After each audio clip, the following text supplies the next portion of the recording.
एक बार फिर से आपका स्वागत है इस सेशन में, जहां पर हम बात कर रहे हैं कि कैसे हम अपने विश्वास में आगे बढ़ सकते हैं। आप देखें, हम विश्वास के द्वारा धर्मी बनाए जाते हैं, विश्वास के द्वारा हम चलते हैं, विश्वास के द्वारा हम जीवित रहते हैं।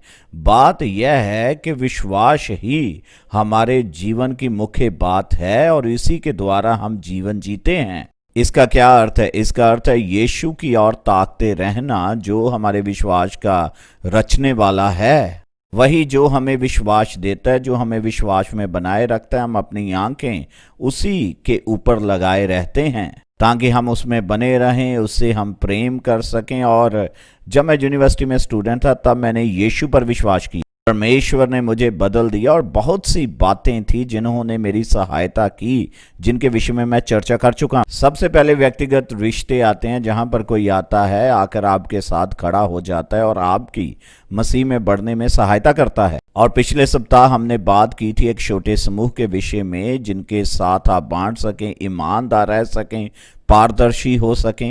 कैसे वह आपकी सहायता करते हैं और आप उनकी सहायता करते हैं और आप मसीह में आगे बढ़ते हैं। एक और बात है जो आपकी सहायता करेगी कि आप अपने विश्वास में बढ़ सकें और आप वह बन सकें जो प्रभु आपको बनाना चाहता है। यह है चर्च, और इसका अर्थ यह है कि यह विश्वासियों का ऐसा समूह है, ऐसी मंडली है जो एकत्र होती है और वह प्रभु की आराधना करते हैं।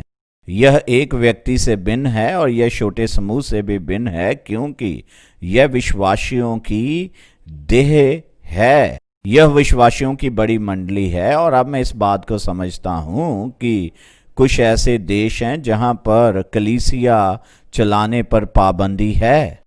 तब भी आपको आवश्यकता है कि आप दूसरे विश्वासी लोगों के साथ आइडेंटिफाई कर सकें, और यह आप व्हाट्सएप के द्वारा कर सकते हैं, सोशल मीडिया के द्वारा कर सकते हैं। आप विश्वासियों के बड़े समूह के साथ रिश्ता बनाएं, इससे आपकी बहुत ही सहायता होगी। इब्रानियों की पुस्तक में एक अध्याय है, 10 अध्याय और उसका 25 वचन। यहाँ लिखा हुआ है कि आपस में एकत्र होना ना छोड़ें, जैसे कई लोगों की आदत है, ताकि तुम एक दूसरे को उत्साहित कर सको। आप देखें, जब भी एक बड़ी विश्वासियों की मंडली मिलती है तो वहां पर एक दूसरे को हम उत्साहित कर पाते हैं। यह एक व्यक्ति से अलग है और यह तब होता है जब हम मसीह की शरीर के साथ उसकी कलीसिया में मिलते हैं। अब मैं आपको उत्साहित करना चाहता हूं कि आप ना केवल एक व्यक्तिगत संबंध में जाएं, ना केवल आप एक छोटे समूह का हिस्सा बने, परंतु आप कलीसिया का हिस्सा बने, जहां पर बाइबल का प्रचार किया जाता है, जहां यीशु को ऊपर उठाया जाता है। यहां पर आप उत्साहित हो सकते हैं। अब क्यों आवश्यक है कि हम चर्च में जाएं? अब कई लोग कहते हैं मैं कलीसिया में इसलिए नहीं जाऊंगा क्योंकि वहां पाखंडी लोग हैं। आप कहीं भी चले जाएं, पाखंडी लोग आपको सभी जगहों पर मिलेंगे, वह आपको प्रत्येक स्थान पर मिलेंगे। इसीलिए आपको एक स्थानीय कलीसिया की आवश्यकता है। यह विश्वासियों की मंडली है जो प्रभु में आगे बढ़ने में आपकी सहायता करेगी। अब कोई भी परफेक्ट चर्च नहीं है, क्योंकि चर्च लोगों से बना हुआ है और जहां लोग होते हैं वहां कमियां होती हैं। क्योंकि हम सभी लोग, जिनमें मैं भी शामिल हूं, यदि आप मुझे लंबे समय तक जानेंगे तो आपको पता चलेगा मैं भी फेल होता हूं, मुझ में भी कमियां हैं। हम सभी पापी हैं और हम परमेश्वर के अनुग्रह के द्वारा बचाए गए हैं। वास्तव में यदि आप मेरी पत्नी से मिलें तो वह आपको बताएगी कि मुझ में अभी भी बहुत सी कमियां हैं। बहुत से ऐसे स्थान हैं जहां पर मुझे मजबूत होने की आवश्यकता है। इसीलिए यह बहुत ही महत्वपूर्ण हो जाता है कि हम स्थानीय कलीसिया में जाएं। स्थानीय कलीसिया में जाना क्यों महत्वपूर्ण है? एक स्थानीय विश्वासियों की मंडली में जाना, और सबसे पहला कारण है परमेश्वर हमें अगुवे देता है। अब इफिसियों 4 अध्याय में लिखा है कि परमेश्वर ने लोगों को, अगुवों को चुना और उन्हें कलीसिया को दे दिया, और उनमें होते हैं पास्टर, प्रेरित, भविष्यवक्ता, शिक्षक और प्रचारक। अब मैं सुसमाचार का प्रचारक हूं और बाइबल यह कहती है कि परमेश्वर इन लोगों के भीतर अपने वरदानों को डालता है और फिर वह उन्हें कलीसिया को दे देता है। और आप यह देखेंगे कि परमेश्वर लोगों को यह वरदान देता है और फिर वह उन्हें कलीसिया को दे देता है। यह बहुत ही आवश्यक है और विशेषकर जो पास्टर और टीचर हैं वह आपकी सहायता करेंगे कि आप मसीह में बढ़ सकें। आपको एक पास्टर की आवश्यकता होती है, आपको एक शिक्षक की आवश्यकता होती है जो आपको परमेश्वर के वचन में से शिक्षा दे सके। आप अपने जीवन में तब तक मसीह में बढ़ नहीं सकते हैं जब तक आपके पास परमेश्वर के वचन का ज्ञान नहीं है। और आपको किसी की आवश्यकता होती है जो परमेश्वर के वचन को जानता हो, जो इसकी शिक्षा दे सके कि वह आपको वचन में से सिखा सके। इसीलिए परमेश्वर इस उद्देश्य के लिए पासवानों को चर्च को देता है और इसीलिए परमेश्वर टीचर्स को इसी उद्देश्य के लिए चर्च को देता है। सबसे पहली बात जो हमें समझनी चाहिए कि परमेश्वर हमें आत्मिक अगुवे चर्च में देता है जो हमारी सहायता करते हैं कि हम परमेश्वर के वचन में बढ़ सकें। आप चर्च में जाते हैं जहां बाइबल का प्रचार किया जाता है और मैं आपको यही आग्रह करूंगा कि आप ऐसे चर्च में जाएं जहां बाइबल का प्रचार होता है। इसीलिए आपके लिए अनिवार्य है कि आप मंडली में जाएं, चर्च में जाएं और ऐसे चर्च में जाएं जहां पर पासवान और शिक्षक जो हैं वो परमेश्वर के वचन को जानते हैं और सिखाते हैं। और दूसरी बात है स्वयं बाइबल, और आप बाइबल को समझ नहीं सकते हैं, आपको भाई बहनों की आवश्यकता है जो आपको बाइबल समझा सकें।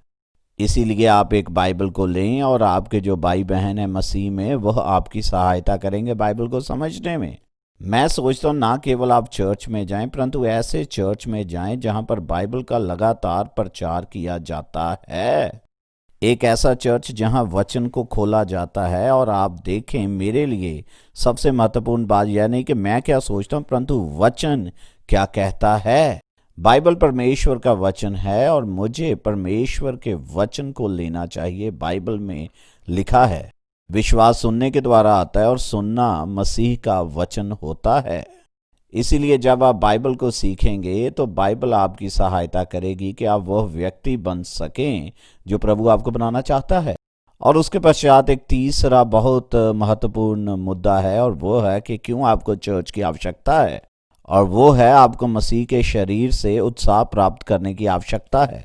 यह एक ऐसी बात है जिसने मेरी मसीही जीवन में बहुत सहायता की है, ना केवल थोड़े समय के लिए परंतु पूरे मसीही जीवन में। मैं पिछले 33 वर्षों से एक चर्च का हिस्सा रहा हूं और यह लोग प्रार्थना करने वाले लोग हैं। और आप जानते हैं इस चर्च का नाम भी प्रार्थना का घर है। यह मेरे प्रिय मित्र मेरे लिए प्रार्थना करते हैं, मुझे उत्साहित करते हैं, मुझे हमेशा ऊपर उठाते रहते हैं।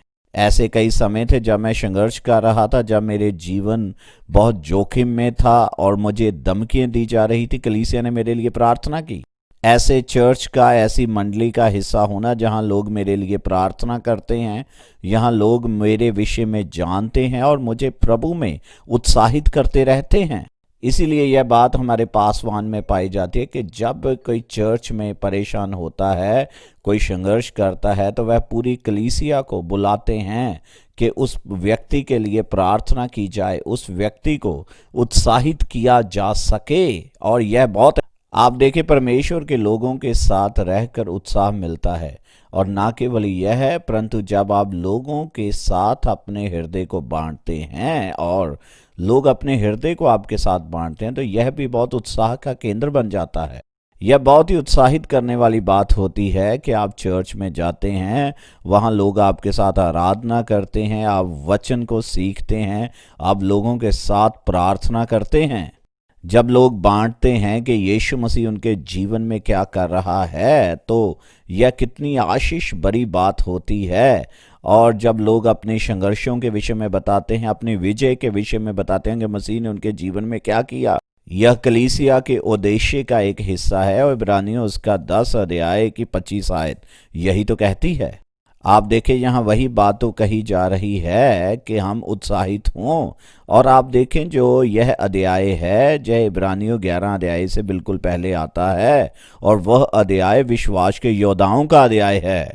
वहाँ नूह की बात हो रही है, अब्राहम की बात हो रही है, मूसा की बात हो रही है और विश्वास के योद्धाओं की बात हो रही है, जो लोग वो बने जो परमेश्वर उन्हें बनाना चाहता था। आप देखें, यदि आप उन लोगों के जैसे बनना चाहते हैं, विश्वास के योद्धा बनना चाहते हैं, तो आपको भी विश्वासियों की मंडली का हिस्सा होना होगा। इसलिए मैं आपको उत्साहित करना चाहता हूं कि आप एक कलीसिया का हिस्सा बने, विश्वासियों की मंडली में जुड़ जाएं और आप अपने विश्वास के योद्धा बने। अब आप में से कुछ लोग होंगे, आप कहेंगे मैं तो नया विश्वासी हूं, मैं तो अभी अभी मसीह में आया हूं, मैं तो बहुत दूर हूं। परंतु मैं आपको बताना चाहता हूं, आप बढ़ेंगे। आप अपने व्यक्तिगत संबंध बनाए रखें और आप अपने समूह में बने रहें और आप एक कलीसिया का हिस्सा बने जहां पर बाइबल का प्रचार किया जाता है, जहां बाइबल की शिक्षा दी जाती है, तो आप अपने विश्वास में बढ़ने पाएंगे। इसीलिए आप जाएं और आप बढ़ें और आप एक स्थानीय कलीसिया का हिस्सा बने, कभी भी लोगों से मिलना ना छोड़ें और आप उस चर्च में जाएं और आप अपने जीवन में बढ़ें और वह व्यक्ति बने जो परमेश्वर आपको बनाना चाहता है और आप बढ़ेंगे। प्रभु आपको आशीष दे।